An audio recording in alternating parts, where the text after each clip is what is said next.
கிறிஸ்துவில் பிரியமானவர்களே, ஆண்டவராகிய இயேசு கிறிஸ்துவின் நாமத்தினாலே நான் உங்களை வாழ்த்தி நான் ஆசீர்வதிக்கிறேன். யோவான் நற்செய்தி 6ஆம் அதிகாரம் 12ஆம் வசனத்தை வாசிக்கின்ற பொழுது, அங்கு தேவனாகிய கர்த்தர் நமக்கு சொல்லிக் கொடுக்கின்ற வேத ரகசியங்களை குறித்து நாம் தியானிக்க போகிறோம்.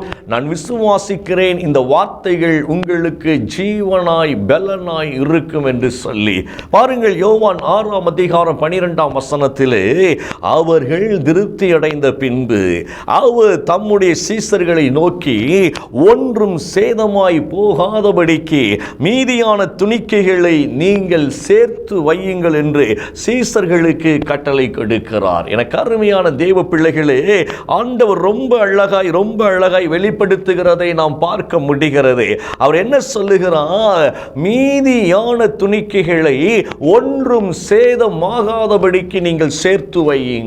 ஒரு அழகான சப்ஜெக்ட்ங்க.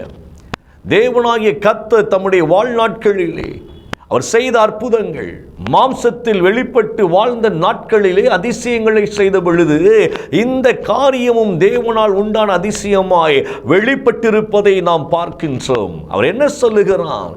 மீதியானவைகளை சேதமாய் போகாதபடிக்கு நீங்கள் சேர்த்து வையுங்கள். அவ்வாறாக அவர்கள் 12 கூடைகள் நிறைய சேர்த்தார்கள் என்று சொல்லி நாம் பார்க்கின்றோம். 12 சீசர்கள் இயேசுவிடத்தில் இருந்தார்கள். அநேக ஜனங்கள் அவருக்கு பின்னால் வந்து கொண்டு இருந்தார்கள். ஆண்டவருடைய வார்த்தையின்படி அவர்கள் மீதியானவைகளை சேர்த்தார்கள். 12 கூடை நிரம்பினதாய் இருந்தது. சேதமாகாதபடிக்கு சேர்க்கின்ற வேதத்தினுடைய ரகசியத்தை குறித்து கொஞ்சம் நம்ம தியானிக்க போகிறோங்க. 5 அப்பம் 2 மீன்களை கொண்டு 5000 ஆண்கள் திருப்தியாய் சாப்பிட்டார்கள் என்று சொல்லி நாம் பார்க்கின்றோம். ஏறக்குறைய 5000 ஆண்கள் திருப்தியாய் அவர்கள் சாப்பிட்டார்கள். அதில் அநேக பெண்களும் சாப்பிட்டு இருப்பார்கள், அநேக குழந்தைகளும் சாப்பிட்டு இருப்பார்கள். பாருங்க, எல்லாரும் திருப்தியாய் சாப்பிட்டுட்டு மீதியானவைகளை சேர்த்து வையுங்கள் என்று சொல்லி ஆண்டவர் கொடுத்த வார்த்தையின்படி அவர்கள் சேர்த்தார்கள் 12 கூடை நிறைய. ரைட். இதில் ஒரே ஒரு ரகசியத்தை தான் அறிந்து கொள்ள போகிறோம். ஒன்றும் சேதமாகாதபடி சேர்க்கின்ற ஒரு அனுபவம் உங்களுக்கும் எனக்கு வேணுங்க. இந்த வார்த்தையை தியானித்து கொண்டிருந்த பொழுது ரொம்ப அழகாய் ஆண்டவர் கற்றுக் கொடுத்தார். வாழ்நாட்களிலே நம்ம அநேக காரியங்களை தேடி நாடி ஓடிக்கொண்டிருக்கிறோம். பாருங்கள், நாம் நாடி ஓடுகிற காரியங்கள் நமக்கு நன்மையாய் அமைகிறதா அப்படின்னா அநேக நேரங்களில் நன்மையாய் அமைவது இல்லை. தோல்வி அடைகிறோம் சில நேரங்களில் நாம் தேடுகிற காரியங்கள் வேதனையை கொடுக்கிறதா இருக்கிறது. ஐயா, ஐஸ்வர்யத்தை தேடுகிறோம், சேர்த்து வைக்க முடியல. ஏன்? சம்பாதிப்பதற்கே பயங்கரமான போராட்டமாய் இருக்கிறது இந்த உலகத்தில். யோசிங்க. உடனே நம்ம என்ன பதில் சொல்லுவோம்? அவங்கெல்லாம் கொள்ளையடிக்கிறார்கள், நல்லா இருக்கிறாங்க. நம்ம உண்மையாக உழைக்கிறோம், ஆனாலும் பாடுகள் தீரலை. ஏன் நமக்கு இப்படி நடக்கிறது என்றெல்லாம் சொல்லி நம்ம அநேக கேள்விகளை எழுப்புவது உண்டு. அவன் நல்லா இருக்கான், இவன் நல்லா இருக்கான், அவங்களாம் பாருங்க தவறு செஞ்சுக்கிட்டு நல்லா இருக்கிறாங்க. நான் சொல்லட்டுமா? வேதம் ரொம்ப அழகாய் சொல்லுகிறது. பாவிகளின் வழியாய் சேர்க்கப்படுகிற ஆஸ்திகள் யாருக்காக தெரியுமா? நீதிமான்களுக்காக என்று வேதம் சொல்லிக் கொடுக்கிறதுங்க. அவங்க சேர்த்து வைக்கிறாங்கல்லவா, அவங்க சேர்த்து வைக்கிற ஆசீர்வாதங்கள் எல்லாம் அவங்களுக்கு பிரயோஜனம் ஆகாதபடிக்கு கர்த்தர் தம்முடைய ஜனத்திற்கு பிரயோஜனம் ஆகும்படியாக அவர்கள் சேர்த்து வைக்கிறார்கள். தம்முடைய பிள்ளைகளுக்கு, நீதிமான்களுக்கு அவை பயன்படும். நம்முடைய வாய் என்ன சொல்லுது? அவன் கொள்ளடிக்கான், அவன் மாதிரி லஞ்சம் வாங்குறான், அவன் நல்லா இருக்கிறான், பயங்கரமான கார்ல போறான், நல்ல வீடு கட்டி இருக்கிறான். இந்த வெளி அரங்கமான காரியம் இருக்கு பாருங்களா, வெளி அடையாளங்கள் இருக்கு பார்த்தீங்களா? அந்த வெளி அடையாளங்களை வைத்து மனிதர்களை இடை போட்டு கொண்டு இருக்கிறோம். இல்லைங்க, இந்த வெளி அடையாளம் இல்ல மாயை. அதை வைத்து இடை போட்டு நம்ம அநேக நேரங்களில் தோற்று போய் விடுகிறோம். நமக்கு நாம எதிராய் மாறி விடுகிறோம். ஸோ நல்ல கவனிங்க. அப்போ ஆனால் வேதம் ரொம்ப அழகாய் சொல்லுகிறது, அவங்களாம் சேர்க்கட்டும் ஐயா, அது நீதிமான்களுக்குரியதாய் மாறுகிறதா இருக்கிறது. சூப்பருங்க. அதனால நீங்க அதை குறித்து யோசிக்காதீங்க. யார் என்ன வேலை சேர்த்து வைத்துக் கொள்ளட்டும். ஆனால் நமக்கு தேவன் கற்றுக் கொடுக்கிற காரியம் என்ன தெரியுமா? நாம் தேவனால் ஆசீர்வதிக்கப்படும்படியாக இந்த வார்த்தை ரொம்ப அழகாய் சொல்லுகிறது. ஒன்றும் மீதமாய் போகாதபடிக்கு, ஒன்றும் சேதமாய் போகாதபடிக்கு நீங்கள் அவைகளை சேர்த்து வைத்துக் கொள்ளுங்கள். இதை நான் இப்படி பார்க்கிறேன். ஒரு ஆவிக்குரிய அனுபவத்தில் நான் சொல்றேன். ஒரு மனிதனுடைய வாழ்க்கையில் ஆசீர்வாதங்கள் சேதமாகாமல் இருக்க வேண்டும் என்றால், அவன் எதை முதலாவது சம்பாதிக்க வேண்டும் என்றால், எதை முதலாவது சேர்த்து வைக்க வேண்டும் என்றால், தேவனால் அனுப்பப்பட்ட வார்த்தைகளை அவன் சேதமாகாதபடிக்கு சேர்த்து வைக்கும்படியாக தேவனாகிய கர்த்தர் வெளிப்படுத்துகிறவராயிருக்கிறார். நீங்க நல்லா கவனிங்க. சங்கீதம் 107:20 சொல்லுகிறது, கர்த்தர் தமது வசனத்தை அனுப்பி அவர்களை குணமாக்கி அழிவிலிருந்து தப்புவிக்கிறார். அனுப்பப்படுகிற வார்த்தை அது நம்மை தேடி வருகிறது. இதை கவனமாக கவனிங்க. தேவனால் அனுப்பப்பட்ட வார்த்தை கர்த்தருடைய பிள்ளைகளாகி நம்ம தேடி வருதுங்க. அந்த வார்த்தையை ஒன்றும் சேதமாகாதபடிக்கு, வார்த்தை வீணாய் போய்விடாதபடிக்கு அப்படியே கேட்ச் பண்ணி நமக்குள் அந்த வார்த்தைகளை சேர்த்து வைத்து கொள்ள தேவன் நமக்கு வெளிப்படுத்துகிறார். வித்தியாசமாக இருந்தது எனக்கு. உலகத்தில் அநேக காரியத்தை சேர்த்து வைக்க போராடி கொண்டிருக்கிறோம். நல்ல ஒரு வீடு, நல்ல பங்களா, கார், பணம், தங்கம், வைரம், வைடூரியம் தேவைதான். ஆனால் அதிலேயே தேடி தேடி தேடி நாடி நாடி நாடி வாழ்க்கை முழுவதும் சந்தோஷத்தை இழந்து ஓடிக்கொண்டிருக்கிறோம். பாருங்களேன், கடைசியில் மிச்ச மீதி இல்லாதபடிக்கு தோற்று போய் விடுகிறோம். ஒன்றையுமே மீதி எடுக்க முடியல, தோற்று போய் விடுகிறோம். ஒரு குழந்தைங்க 5 அப்பம் 2 மீனை கையில் வச்சிருக்கு. அதுக்கு தெரியாது. ஆனால் ஆண்டவர் கேட்டாங்க, அப்படியே தூக்கி கையில் கொடுத்துச்சு. அந்த கொடுத்ததை தேவன் பெருக பண்ணினார். கர்த்தருடைய வார்த்தையை நம்பி கொடுத்துச்சுங்க. அந்த குழந்தைக்கு கர்த்தருடைய வார்த்தை வருகிறது. அந்த 5 அப்பம் 2 மீனை தாமகனே அந்த பிள்ளை கொடுத்துச்சு. அந்திரைய வழியா இந்த காரியம் நடக்கிறதை பார்க்க முடிகிறது. அந்திரைய சொல்லுகிறார், ஒரு சிறுவன் இருக்கிறான், 5 அப்பம் 2 மீன் அவன் கையில் இருக்கு. கொஞ்சம் கொஞ்சமாக பிச்சு கொடுத்தா கூட இத்தனை பேர் காணாதையா. அவர் ரொம்ப அறிவாளி, ஆண்டவரோடு கூட பயணித்த ஒரு ஊழியக்காரர், சீசன். அவர் சொல்றாரு, எப்படி இவ்வளவு கொடுக்க முடியும், இத்தனை பேருக்கு எப்படி போதும்? ஆனால் தேவனுடைய வார்த்தையை நம்பி அந்த பிள்ளை கொடுத்துச்சுங்க. கர்த்தர் கேட்கிறார், கொடுத்துச்சு. யோசித்து பாருங்க, அவன் கையில் வச்சிருந்த 5 அப்பம் 2 மீன் ஆண்டவர் கேட்ட உடனே தூக்கி கொடுத்தான் பாருங்க. அப்படியே பெருகுதுங்க, அப்படியே பெருகுது. அப்படியே ஸ்தோத்திரங்களை ஏறெடுத்து அதை பிட்டு ஜனங்களுக்கு கொடுக்கிறார். கொடு, மீன்களும் பெருகுது, அப்பங்கள் பெருகுது.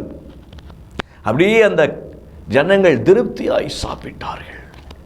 கர்த்தருடைய வார்த்தையை நாம் சேர்த்து வைக்கின்ற பொழுது வார்த்தைக்குள் இருந்து அநேக ஆசீர்வாதங்கள் புறப்பட்டு வருங்க. நிறைய வார்த்தைக்குள் தான் பொக்கிஷம் இருக்கிறது. ஆண்டவர் ரொம்ப அழகாய் சொல்றாரு பாருங்களேன், என் வார்த்தையை அனுப்புறேன்பா, அந்த வார்த்தை உன்னை குணமாக்கும், அழிவிலிருந்து உன்னை தப்பு வைக்கும். அப்படி என்ன அர்த்தம்? தேவனுடைய வார்த்தையை வாங்கி வாங்கி வாங்கி வாங்கி உள்ள ஸ்டோர் பண்ணிக்கிட்டே இருக்கணும். ஒன்று வீணாயிடக்கூடாது. இஸ்ரவேலுக்கு விரோதமான மந்திரவாதம் இல்லை, யாக்கோபுக்கு விரோதமான குறி சொல்லுதல் இல்லை. எப்படின்னா அந்த வார்த்தையை வாங்கி உள்ள சேர்த்து வைத்துக் கொள்ளணும். நம்ம எதை சேர்க்கிறோம் தெரியுமா? அவங்க அப்படி சொல்லிட்டாங்க பிரதர், இவங்க இப்படி சொல்லிட்டாங்க, ஐயோ செய்வனை யாரோ வச்சிட்டாங்க, யாரோ பிரச்சனைக்கு எங்களுடைய வாழ்வுக்கு அழிவை காண்பிக்கும்படியாக ஏதோ ஒன்று செஞ்சிட்டாங்க பிரதர், அதனால நாங்கள் இப்படி இருக்கிறோம். பாருங்க, அவங்க காணாததை கூட கண்ட மாதிரியே பேசுவாங்க. செய்வனை வைக்காம இருந்தாலும் கூட வச்சுட்டாங்கன்னு இவங்களே முடிவு பண்ணிக்கிட்டுறாங்க. பாருங்க, ஒரு ஊழியக்கார் வந்தார் பிரதர் வீட்டுக்கு, வீடு முழுக்க இருளா இருக்குன்னு சொல்லிட்டார். அதனால தான் பிரதர் நாங்கள் இன்னும் கஷ்டப்படுறோம். ஊழியக்காரன் வீட்டுக்குள்ள வந்த வெளிச்சம் வரணும். இருளா இருக்குன்னு சொன்ன உடனே அந்த வார்த்தை உள்ள சேர்த்து வைத்துக் கொள்ளக்கூடாது. ஒரு பெரிய உங்க வீட்டில் இருக்கக்கூடிய ஒரு மனுஷன் ஆண்டவர் காண்பிக்கிறார், அவர் தான் செய்வனை வைத்து இருக்கிறார். உடனே மண்டைக்குள்ள ஏற்றி சேர்த்து வைத்துக் கொள்வது. இவரா இருக்குமோ அவரா இருக்குமா, நம்ம குடும்பத்தில் இவர் தானே பெரிய ஆளு, அப்ப இவரு தான் வச்சிருப்பாரோ. சேர்த்து வைக்க கூடாது. தேவையில்லாதவைகளை, குப்பைகளை சேர்த்து வைத்துக் கொண்டிருக்கிறோம்.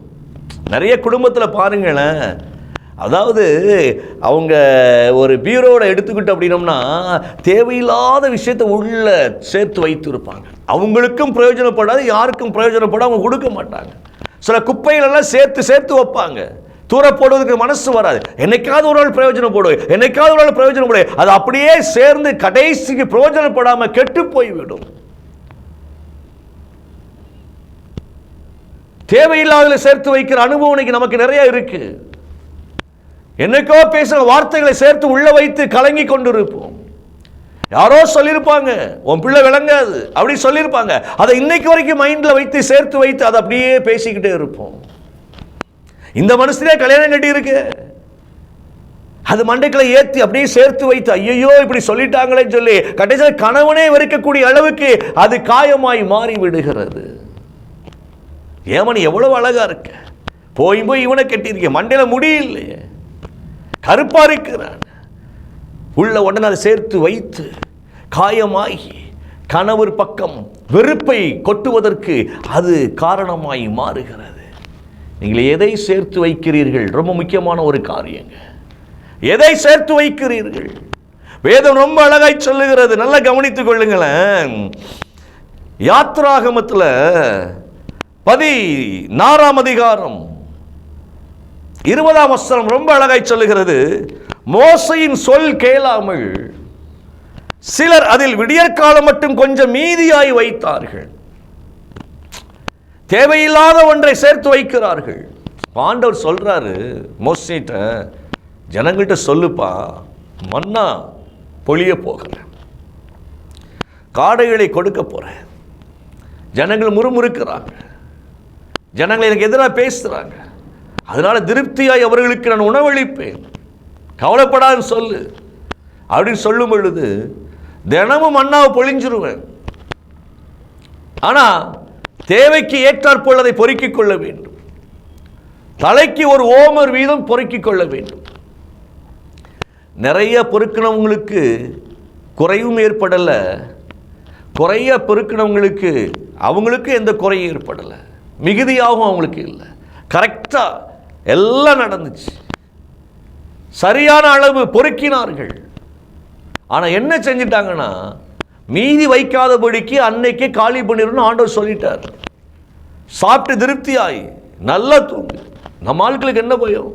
ஒருவேளை நாளைக்கு மன்னா பொழில என்ன செய்ய சொல்லி கொஞ்சத்தை வச்சுட்டா நைட்டு, நாளைக்கு காலையில் வரலன்னு என்ன செய்ய மன்னா அப்படின்னு நைட்டு வச்சிருந்தா பாருங்களேன், காலையில் எந்திரிச்சு பார்க்குறாங்க, அந்த மோசையினுடைய வார்த்தை கேளாதபடிக்கு எந்திரிச்சு பார்க்குறாங்க, புழுத்து போனது, நாரி போனது. சில நேரங்களில் நல்லா கவனிங்க, தேவையில்லாதவைகளை சேர்த்து வைக்கின்ற பொழுது இன்னைக்கு நம்முடைய உடம்பு ஏன் பலவீனப்படுது தெரியுமா? நம்முடைய சரீரம் ஏன் காயப்படுகிறது, ஏன் வியாதி பெருகுது அப்படின்னா, டாக்டர்ஸ்ட்ட போன சொல்லுவாங்க, தேவையில்லாத கவலையெல்லாம் தூக்கி தூர போடுங்க அப்படிம்பாங்க. அதுக்கு காசு கொடுத்து அட்வைஸ் வாங்கிட்டு வருவோம். கவுன்சிலிங் பாருங்களேன், இன்னைக்கு பல லட்சங்களை கொடுத்து கவுன்சிலிங். இன்னைக்கு கவலைப்படாது என்று சொல்வதற்கு மணிக்கணக்காய் கவுன்சிலிங் கொடுக்க இன்னைக்கு மருத்துவத்தை தேடி ஓடிக்கொண்டு இருக்கிறோம்.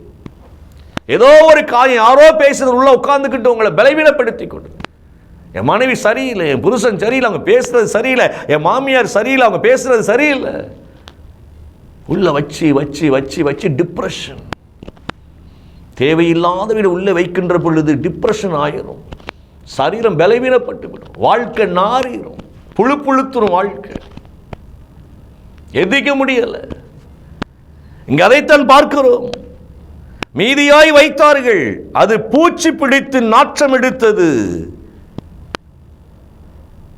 நைட்டு சாப்பிட்டு முடிச்சிரு, மீதி வைக்காதன்னு சொன்னதுக்கு அவங்க புத்திசாலித்தனமாய் ஒருவேளை நாளைக்கு இல்லைன்னா என்ன செய்ய, நம்ம நிறைய நேரம் அப்படிதான் தப்பு பண்றோம். நம்ம எதை பிரதர் சேர்த்து வைக்க? வார்த்தைகளை உள்கொண்டுகிட்டே இருங்க, சாப்பிட்டுக்கிட்டே இருங்க, உட்கொள்ளுங்க வார்த்தைகளை. தேவன் சொல்ற வார்த்தை, ஒவ்வொரு வார்த்தையும் நீங்க உங்களுடைய இருதயத்தில் சேர்த்து வைத்துக் கொண்டே இருங்க.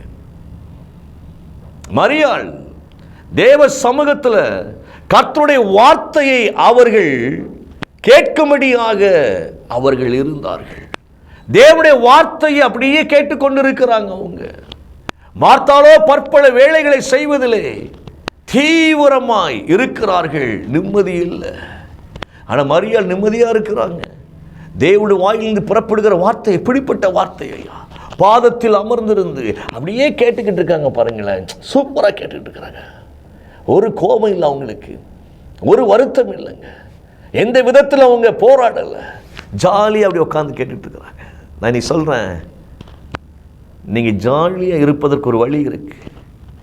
தேவனுடைய வார்த்தையை அப்படியே வாங்கி வாங்கி உள்ள வச்சுக்கோங்க. எப்போ அது வெளிப்படுமோ அப்போ வெளிப்பட்டு அற்புதங்களை செய்து கொண்டே இருக்கும். மனுஷனுடைய வார்த்தை உள்ள வாங்கி வாங்கி உள்ள வச்சு திடீர்னு வெடிச்சு சண்டை வருது பாருங்களேன். நீ அன்னைக்கு அப்படி சொன்னே தானே, நீ இப்படி சொன்னே தானே, நானும் அமைதியாக இருந்ததை பார்க்குறேன், இருக்க முடியல, டப்புனு வெடிச்சிருது, ஒட்டன குடும்பம் ரெண்டாகிருது. என்னைக்கோ சொன்ன வார்த்தை பல வருடங்கள் கழித்து வீடு ரெண்டாகுது. அமைக்கி அமைக்கி வச்சு வச்சு அப்படியே ப்ரெஷர் ஏறிடுது. அதே போல கர்த்தருடைய வார்த்தை, வாதை உன் கூடாரத்தை அணுகாது அப்படின்னா சேர்த்து வைத்துக் கொள்ளுங்க.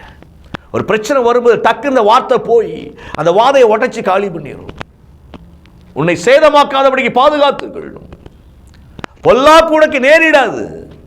எப்ப நேரிடாது? நீ கர்த்தருடைய வார்த்தையை சேர்த்து உள்ளே வைத்துக் கொள்ளுகிற பொழுது பொல்லாப்பு வருதுன்னு வைத்துக் கொள்ளுங்களேன், டப்புன்னு இந்த வார்த்தை போய் அதை காலி பண்ணிடும். உன் இருதயத்தில் சேர்த்து வைத்துக் கொள்ளுங்கள். உபாகமத்தை வாசிக்கின்ற பொழுது தேவனுடைய வார்த்தை ரொம்ப அழகாய் சொல்லப்பட்டு இருக்கிறது. 6ஆம் அதிகாரம் 6ஆம் வசனத்திலிருந்து வாசிக்கின்ற பொழுது, இன்று நான் உனக்கு கட்டளையிடுகிற இந்த வார்த்தைகள் உன் இருதயத்திலே இருக்க கடவது. ஆண்டவர் பேசுறாருங்க. இஸ்ரவேல் ஜனங்களுக்காக மோசேயை கொண்டு பேசுகிறார். என் வார்த்தைகள் உங்கள் இருதயத்தில் வைத்துக் கொள்ளுங்கள். உன் இருதயத்தில் அதை தக்க வைத்துக்கொள். என்னைக்குமே இருதயம் ரொம்ப முக்கியமானது, புரிந்து கொள்ளுங்க. அங்கிருந்து தான் ஜீவ ஊற்றும் மரண ஊற்றும் உருவாகும். ஏன்னா எதை வாங்கி உள்ள அனுப்புறீங்களோ அது ஊற்றா மாறும். உலகத்தில் நிறைய விஷயத்தை தேடி தேடி ஓடி உள்ள வாங்கி வைக்கிறோம். அவை அனைத்தும் தேவையான நமக்கு தேவை கிடையாது. தேவையானது ஒண்ணுதான், கர்த்தருடைய வார்த்தை. இது என்ன செய்யும்? ஞானத்தை உருவாக்கி கொடுக்கும், அறிவை உருவாக்கி கொடுக்கும், சுகத்தை உருவாக்கி கொடுக்கும், செழிப்பை உருவாக்கி கொடுக்கும். இவையெல்லாம் நமக்கு எதெல்லாம் தேவையோ அவைகள் எல்லாம் உருவாக்கும் வார்த்தை. அப்ப அஸ்திவாரம் என்னது? வேதத்திலே பிரியமாயிருக்கின்ற ஒரு அனுபவம். கர்த்தருடைய வேதத்தில் பிரியமாயிருந்து இரவும் பகலும் தியானிக்கிற மனுஷன் பாக்கியவான். வேதத்தை நேசிக்கிறவர்களுக்கு மிகுந்த சமாதானம். சொல்லிக்கிட்டே போகலாங்க. யாருக்கு சமாதானம்? கர்த்தருடைய வேதத்தை, தேவனுடைய வேதத்தை நேசிக்கிறவர்களுக்கு மிகுந்த சமாதானம். கர்த்தருடைய வார்த்தையை உள்ள வைக்க வைக்க வைக்க வைக்க இருதயத்தில் வச்சுக்கோங்க. அன்னை மரியாள் தூதன் வந்து சொல்றாங்க,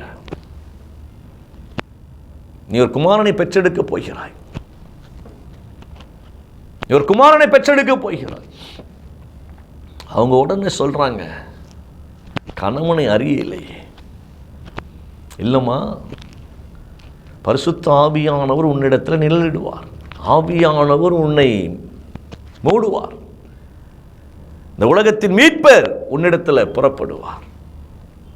அந்த வார்த்தை சொன்ன உடனே அவங்க சொன்னாங்க, தூதனை பார்த்து, நீர் கொண்டு வந்த வார்த்தையின்படி எனக்கு ஆகட்டும். நான் கர்த்தரின் அடிமை, ஆண்டவரின் அடிமை.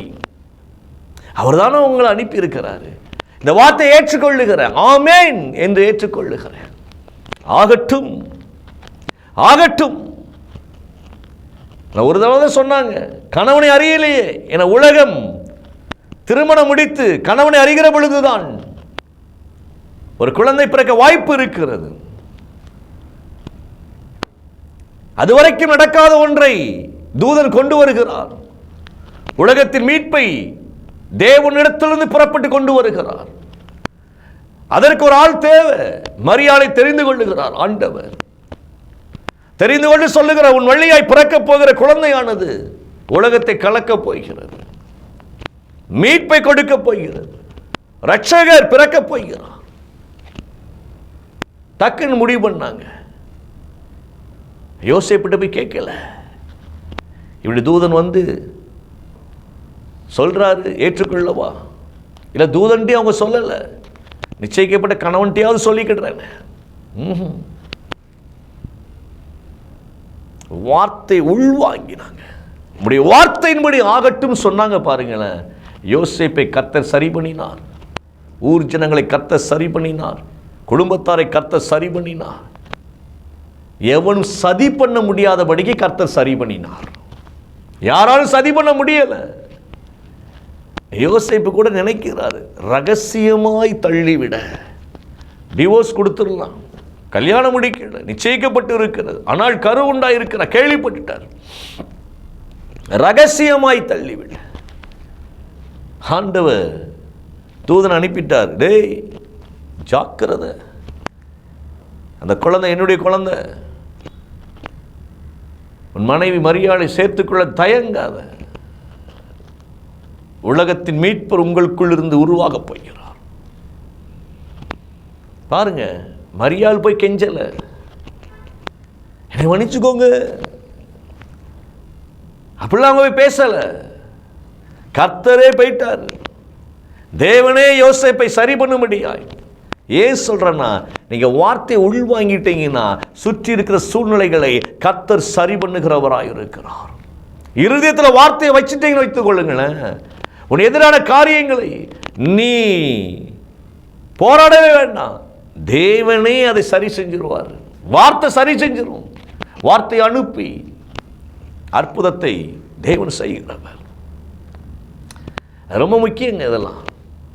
அதனால கர்த்தருடைய வார்த்தையை பொறுக்கி பொறுக்கி தேடி தேடி தேடி உள்ள சேர்த்து வைத்து கொண்டே இருங்க. எந்த வார்த்தை கிடைச்சாலும் விட்டுறாதீங்க. தேவனுடைய வார்த்தையை, உலக வார்த்தைகளை அவாய்ட் பண்ணிடுங்க. ஐயோ அங்க அது நடந்திருக்கு, இங்க கொலை நடந்து விட்டது, இங்க களவு, இங்க செயின் அத்துட்டு போயிட்டான், இதெல்லாம் தூர போடுங்க. இன்னைக்கு எத்தனை பேர் சர்ச்சைக்கு போகும்போது கூட கவரிங் செயினை போட்டுட்டு போறோம். எதுக்குன்னு கேட்டா, அத்துட்டு போயிட்டாம்னா என்ன பிரதர் செய்ய, அத்துட்டு போயிடக்கூடாது. ஏன் இந்த சிந்தை வருகிறது அப்படின்னா, எங்கோ ஒரு இடத்துல அத்துட்டான் சர்ச்சைக்கு போகும்போது, நீ நியூஸை படிச்சுட்ட, மண்டைகளை ஏத்திட்ட, உள்ள உட்கார வச்சுக்கிட்ட, அது வேலை செய்யுது. கடைசியில் கர்த்தருடைய ஆசீர்வாதத்தை நவுட்டி வச்சுட்டு கவரிங்க போட்டு போக வேண்டியதா இருக்கு. நீ எத்தனை பேர் நகையை லாக்கர்ல பூட்டி வச்சிருக்கீங்க, யூஸ் பண்ண முடியாம. கர்த்தர் கொடுத்த போட்டு போகிறதுக்கே நம்மளால முடியல. அதுக்கு பேங்க் லாக்கர் போட்டு பூட்டி வச்சாச்சு. என்னைக்கோ ஒரு நாள் போய் ஒரு ஃபங்க்ஷன் எடுத்து மாட்டிட்டு போகணும். வீட்டில் இருந்தால் திருடன் தூக்கிட்டு போயிடக்கூடாது, பயம். பாருங்க, வீட்டில் இருந்தா பாதுகாக்க முடியாதா, பேங்க்ல போய் வைத்து பாதுகாக்கலாமா? கர்த்தர் காவலாகில் காவலாளி விழித்திருப்பது விருதா. நிறைய நீங்க அறிந்து கொள்ளலாங்க வேதத்தில். நம்ம அதை அசால்ட்டா விட்டுட்டோம், நம்பிக்கை இல்லாமல் ஓடிக்கிட்டு இருக்கிறோம். எத்தனையோ பிரசங்கம் கேட்டாச்சு, நம்ம எண்ணங்கள் எல்லாம் அப்படிதான் போய்கிட்டு இருக்கு. பிரசங்கம் நல்லா இருக்கு ஐயா, அவர் சூப்பர், இவர் சூப்பர், இவர் சூப்பர், இது சரியில்லை, இதுலேயே மார்க் போட்டு வாழ்க்கையை வீணாக்கிக்கிட்டு இருக்கிறோம். இந்த ஊழியக்காரன் சரியில்லை, இந்த ஊழியக்காரன் நல்லா இருக்கிறார், இவர் பிரசங்கத்தை கேட்கலாம், இந்த பிரசங்கத்தை கேட்க முடியாது. இப்படியே மண்டைக்குள்ள திங்க் பண்ணி குறைய கண்டுபிடிச்சு வாழ்வே குறைய மாறிடுது. யூடியூப் சேனலை திறந்தா ஊழியக்காரனுக்கு எதிரி ஊழியக்காரன் தான். குறை குறை குறை குறை குறை. நல்ல விஷயங்களை உள்ள இறக்கிறதுக்கு பதிலா தீய விஷயங்களை குறித்தே பேசிக் கொண்டிருக்கிறோம். கர்த்தரை குறித்து பேசி பாருங்களேன், தேவனுடைய வார்த்தையை குறித்து பேசி பாருங்களேன், லைஃப் அவ்வளோ ஜாலியாக இருக்குங்க.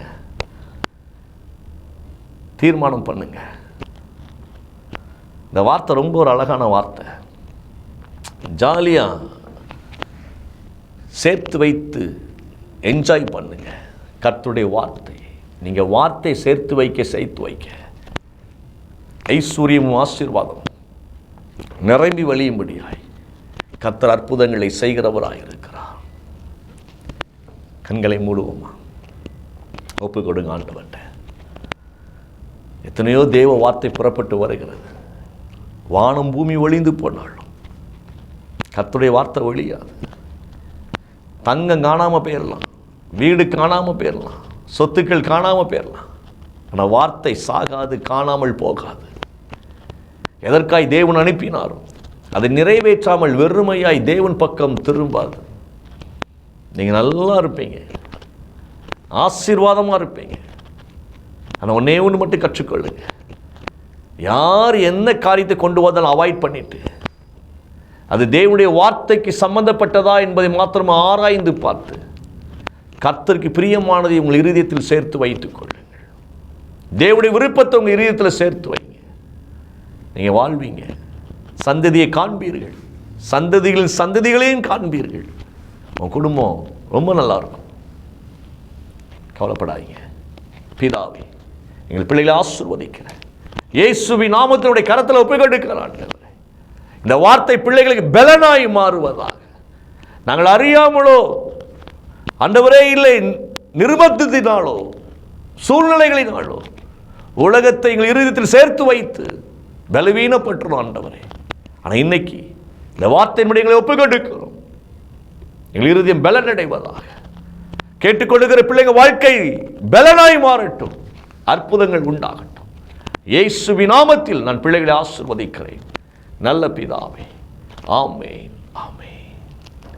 எனக்கு அருமையானவர்களே, கலங்காதீங்க, பயப்படாதீங்க. கர்த்தர் உங்களோடு கூட இருக்கிறார். God bless you. God bless you.